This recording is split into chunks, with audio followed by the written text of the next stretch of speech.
ছাত্ৰীসকল RS tuition চেণ্টাৰলৈ তোমালোকক স্বাগতম জনাইছোঁ।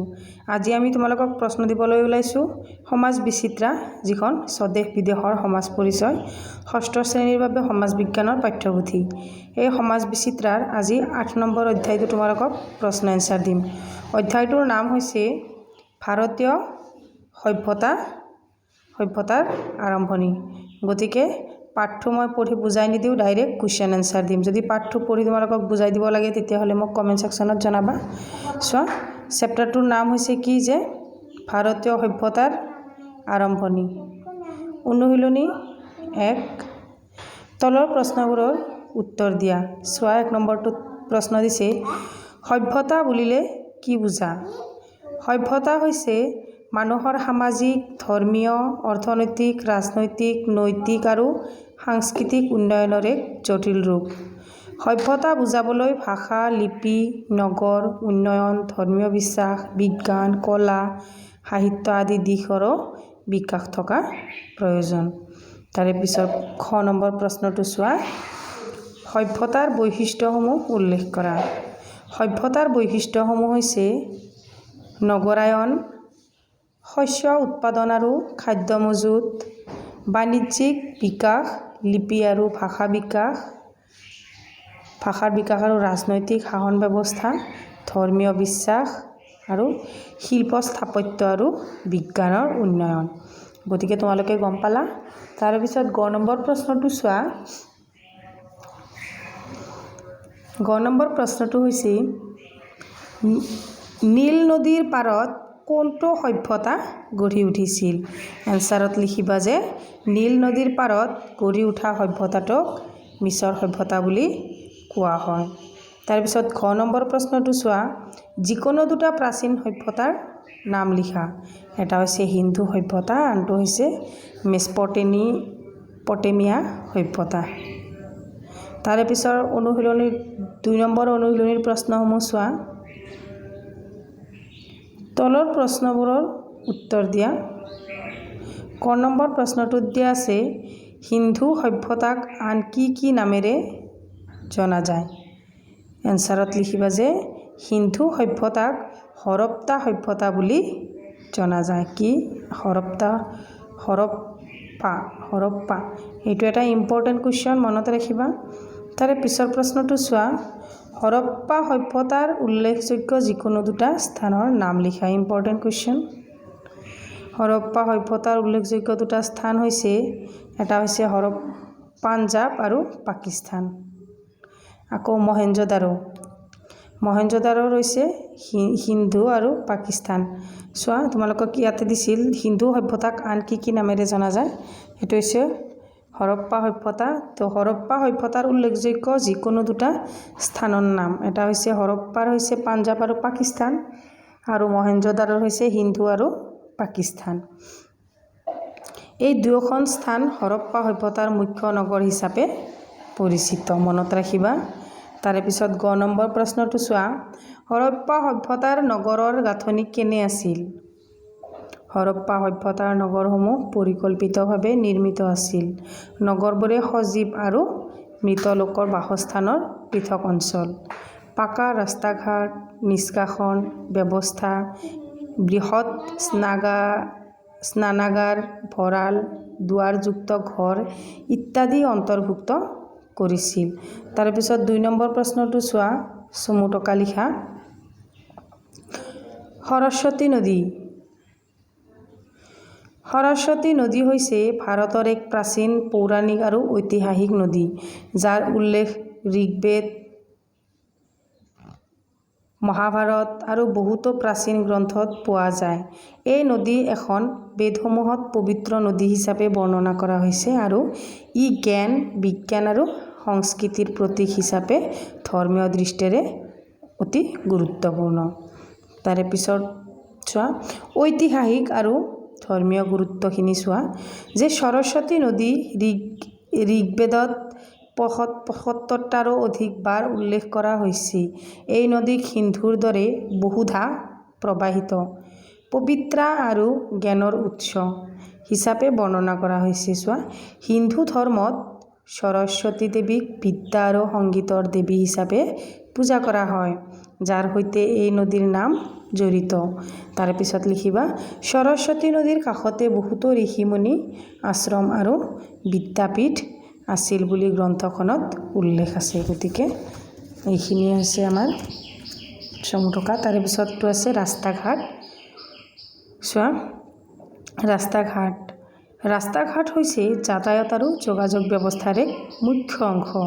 ই ব্যক্তি, সামগ্ৰী, সেৱা আদিৰ এক স্থানৰ পৰা আন স্থানলৈ স্থানান্তৰৰ সুবিধা দিয়ে।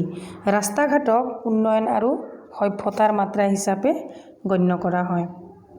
ৰাস্তা ঘাটৰ গুৰুত্বসমূহ চোৱা লিখিবা।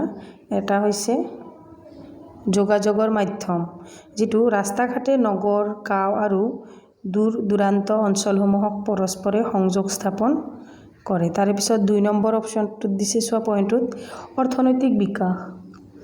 কৃষি, ব্যৱসায়, শিল্প আদি বিকাশৰ বাবে ৰাস্তা ঘাটৰ সুদৃঢ় জালিকাঠি অতি প্ৰয়োজন। এই ব্যৱস্থাৰ জৰিয়তে উৎপাদিত সামগ্ৰী বজাৰলৈ সহজে পঠিয়াব পৰা যায়। তাৰে পিছত আমাৰ 3 নম্বৰ চমুটকাটো আছিল ঘৰ দুৱাৰ। এইটোত লিখিবা ঘৰ দুৱাৰ হৈছে মানুহৰ জীয়াই থকাৰ নিৰাপত্তা আৰু সামাজিক জীৱনৰ অন্যতম মূল ভিত্তি। গতিকে লিখিবা মানুহে জীৱ জন্তুৰ পৰা পৃথকভাৱে চিন্তা কৰি নিজৰ বাবে যি ঠাই নিৰ্মাণ কৰে, য'ত তেওঁ আশ্ৰয় লয়, পৰিয়াল চলাই ৰক্ষা পায়, তাকেই ঘৰ ৰূপে কোৱা হয়। চোৱা দুৱাৰ বা চৌহদ হৈছে ঘৰৰ বাহিৰ ভাগত থকা প্ৰাংগণ বা উঠোন। ইয়াতে কি কৈছে চোৱা যে প্ৰাংগণ বা উঠোন, ইয়াতে কৈছে যে দুৱাৰ বা চৌহদ হৈছে ঘৰৰ বাহিৰ ভাগৰ থকা প্ৰাংগণ বা উঠোন, যি ঘৰৰ সৈতে জড়িত এক সামাজিক আৰু পাৰিবাৰিক অংশ। ঘৰ দুৱাৰৰ প্ৰয়োজনীয়তা সম্পৰ্কে চাবা। 1 নম্বৰত হৈছে আশ্ৰয়। মানুহে প্ৰাকৃতিক বিপদ, বৰষুণ, ঠাণ্ডা, গৰম বতাহৰ পৰা ৰক্ষা পাবলৈ ঘৰ নিৰ্মাণ কৰে। 2 নম্বৰটোত হৈছে নিৰাপত্তা। ঘৰ মানুহৰ জীৱন আৰু সম্পত্তিক অপ্ৰত্যাশিত বিপদৰ পৰা ৰক্ষা কৰে। 3 নম্বৰটোত লিখিবা পৰিয়ালিক জীৱন। মানুহে পৰিয়ালৰ সৈতে যিকোনো দিশৰ অধিকাংশ সময় কটায়। গতিকে সামাজিক সাংস্কৃতিক জীৱন গঢ়ি তোলে, তাকেই ঘৰে সংহতি দিয়ে। 4 নম্বৰ গুৰুত্বটো হৈছে সামাজিক চিনাক্তকৰণ। মানুহৰ ঘৰ দুৱাৰ তেওঁৰ চিনাকি, মান সন্মান, সংস্কৃতিৰ প্ৰতিফলন স্বৰূপ। আৰু 4 নম্বৰটো হৈছে আমাৰ চমুটকা জল নিষ্কাশন ব্যৱস্থা। ইয়াতে এনচাৰটোত লিখিবা যে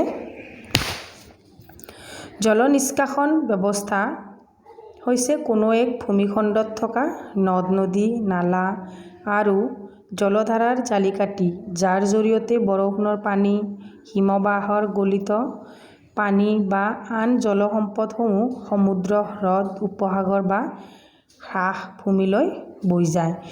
এই ব্যৱস্থাটোৱে পানী প্ৰৱাহ আৰু ভূমি গঠনক পৰিচালনা কৰে আৰু যিকোনো অঞ্চলৰ ভৌগোলিক, কৃষি আৰু জনজীৱনৰ দিশত গভীৰ প্ৰভাৱ পেলায়। চোৱা ভাৰতৰ জল নিষ্কাশন ব্যৱস্থাৰ প্ৰধান বৈশিষ্ট্যসমূহ ইয়াতে ধুনীয়াকৈ দিয়া আছে। চোৱা ভাৰতত জল নিষ্কাশন ব্যৱস্থা মূলতঃ 2টা প্ৰধান গোটত ভাগ কৰা হৈছে। এটা হৈছে হিমালয়ৰ উৎসযুক্ত নদী পদ্ধতি, য'ত এই পদ্ধতিত থকা নদীসমূহ হিমালয়ৰ পৰ্বতৰ হিমবাহৰ পৰা উৎপন্ন হয়। তাৰে পিছত চোৱা জলপ্ৰবাহ সৰ্ববছৰ বৰ্তমান থাকেই। মুখ্য নদীসমূহৰ গংগা, যমুনা আৰু ব্ৰহ্মপুত্ৰ। তাৰে পিছৰ পইণ্টটো দিছে উপনদী, যেনে কালি, গাণ্ডক, ঘাঘৰা, কোচি, তিষ্ঠ আদি। আকৌ 2 নম্বৰ ভাগটো হৈছে উপদ্বীপীয় নদী পদ্ধতি। ইয়াতে আকৌ কেইটামান পইণ্ট দিছে চোৱা। ই পুৰণি আগ্নেয়শিলৰ মালভূমিৰ ওপৰত নিৰ্ভৰশীল। অধিকাংশ নদী মৌচুমী বৰষুণৰ ওপৰত নিৰ্ভৰ কৰে। আকৌ জলপ্ৰবাহ শীতকালত হ্ৰাস পায়। এতিয়া 3 নম্বৰ প্ৰশ্নটো লিখিবা। চাবা হৰপ্পা সভ্যতাৰ সেই সময়ৰ বাসিন্দাসকলে চাফ চিকুণকৈ থকাত বিশেষ গুৰুত্ব দিছিল ব্যাখ্যা কৰা। চোৱা, হৰপ্পা সভ্যতাৰ লোকসকলে নিজৰ ঘৰ আৰু নগৰ চাফ চিকুণ ৰাখিছিল। ঘৰৰ পৰা মল মূত্ৰ নিষ্কাশনৰ বাবে নিৰ্দিষ্ট ব্যৱস্থা আছিল।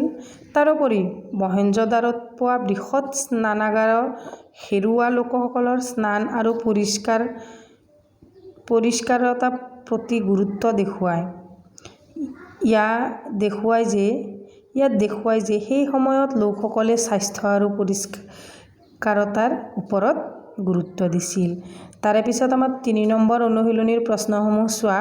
১ নম্বৰত দিছে তলৰ প্ৰশ্নসমূহৰ উত্তৰ দিয়া। চোৱা, ক নম্বৰটোত হৰপ্পা সভ্যতাৰ লোকসকলে কি কি বৃত্তিৰ লগত জড়িত? এইটো এটা ইম্পৰ্টেণ্ট কুৱেশ্যন, মনত ৰাখিবা যে হৰপ্পা সভ্যতাৰ লোকসকলে কি কি বৃত্তিৰ লগত জড়িত। এনচাৰত লিখিবা যে হৰপ্পা সভ্যতাসকল কৃষি, পশুপালন, হস্তশিল্প, সূতা বন, কুমাৰ শিল্প, ধাতু কৰ্ম, সৰকাহৰ বাণিজ্য আদিত জড়িত আছিল। কি বুলি কৈছে যে হৰপ্পা সভ্যতাৰ লোকসকলে কি কি কামত জড়িত হৈ আছিল? এটা হৈছে কৃষি কামত জড়িত হৈ আছিল, পশুপালনত জড়িত, হস্তশিল্প, সূতা বন, কুমাৰ শিল্প আদি কামত জড়িত হৈ আছিল। তাৰে পিছৰ খ নম্বৰ প্ৰশ্নটো লিখিবা। চোৱা, হৰপ্পা সভ্যতাৰ লোকসকল কোন কোন অঞ্চলৰ লগত বাণিজ্যিক সম্পৰ্ক আছিল? বহিৰ্জগতৰ লগত হৰপ্পাবাসীৰ বাণিজ্যিক সম্পৰ্ক কি কি প্ৰমাণ পোৱা যায়?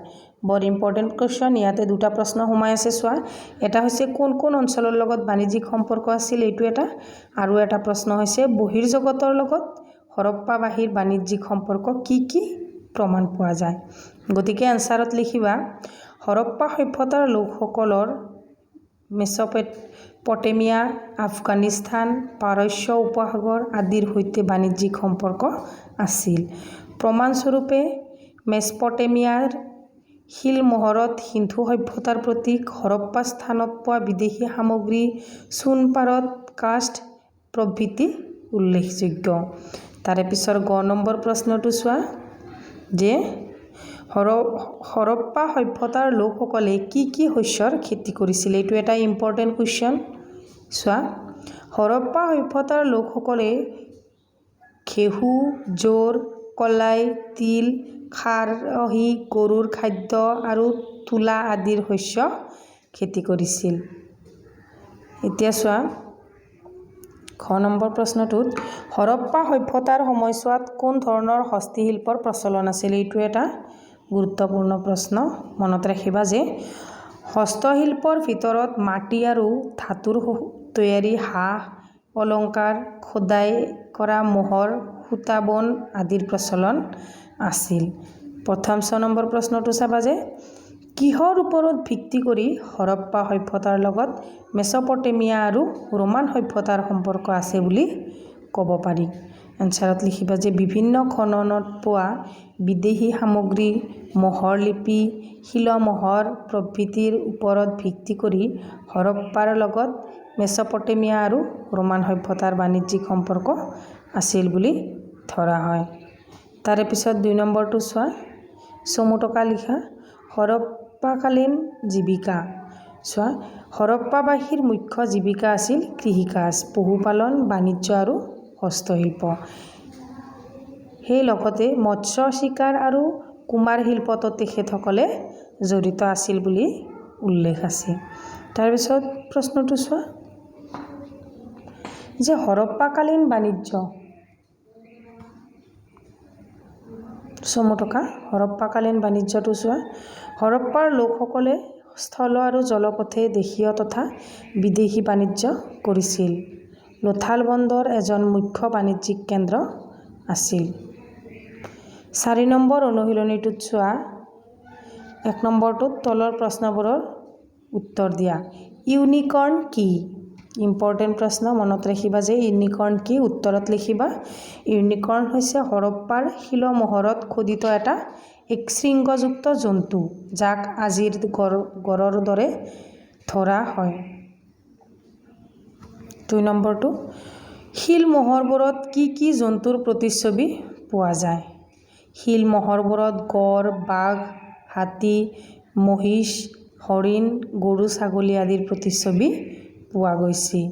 গ নম্বৰটোত চোৱা হৰপ্পাকালীন লিপি কি কি সামগ্ৰীত পোৱা গৈছে। এনচাৰত লিখিবা যে হৰপ্পাকালীন লিপি মোহৰ মাটিৰ হাঁহ ধাতুৰ বস্তু পাথৰৰ ফলক প্ৰভৃতি সামগ্ৰীত পোৱা গৈছে। চমুটকা লিখা হৰপ্পাৰ সময়ৰ ধৰ্মীয় বিশ্বাস। হৰপ্পাৰ লোকসকলে শক্তি পূজাক গুৰুত্ব দিছিল। মাতৃদেৱীৰ পূজা পশুপতি মূৰ্তিৰ পূজা বৃক্ষ আৰু জন্তুৰ পূজা কৰা হৈছিল। কি বুলি কৈছে যে হৰপ্পাৰ লোকসকলে কি কৰিছিল শক্তি পূজাক গুৰুত্ব দিছিল মাতৃদেৱীৰ পূজা কৰিছিল পশুপতি মূৰ্তিৰ পূজা কৰিছিল বৃক্ষ আৰু জন্তুসকলৰো পূজা কৰিছিল। খ নম্বৰটো চোৱা হৰপ্পাৰ সময়ৰ ভাষা আৰু লিপি। চমুটকা লিখা হৰপ্পাৰ লোকসকলে এখন চিহ্নিত ভিত্তিত লিপি ব্যৱহাৰ কৰিছিল যাক এতিয়াও পঢ়া হোৱা নাই। লিপি ডাইৰেক্ট বাওঁফালৰ পৰা সোঁফাললৈ লিখা হৈছিল বুলি ধৰা হয়। তাৰে পিছত 5 নম্বৰ অনুশীলনীটোত চোৱা 1 নম্বৰটোত দিছে তলৰ প্ৰশ্নবোৰৰ উত্তৰ দিয়া। ইয়াতে ক নম্বৰটোত কি দিছে চোৱা হৰপ্পা সভ্যতাৰ বেছিভাগ ঘৰ কেনেকুৱা আছিল। ইম্পৰ্টেণ্ট কুৱেশ্যন এনচাৰত লিখিবা হৰপ্পা সভ্যতাৰ বেছিভাগ ঘৰ আছিল ইটাৰে নিৰ্মিত 2টা বা 3টা কোঠা থকা। প্ৰত্যেক ঘৰত গৃহ নিৰ্মাণৰ সামগ্ৰী স্নানাগাৰ অগলি আদি নিষ্কাশন ব্যৱস্থা আছিল। দুৱাৰবোৰ সাধাৰণতে ৰাস্তাৰ দিশলৈ মুখ নোহোৱাকৈ আছিল। গতিকে আজিৰ ভিডিঅ'টো ইমানতে সামৰিছোঁ। যদি ভিডিঅ'টো চাই ভাল পাইছা তেতিয়াহ'লে চেনেলটো ছাবস্ক্ৰাইব কৰিবা আৰু যদি কিবা সুধিব লগা থাকে কমেণ্ট ছেকশ্যনত জনাই দিবা। Thank you for ৱাটছ।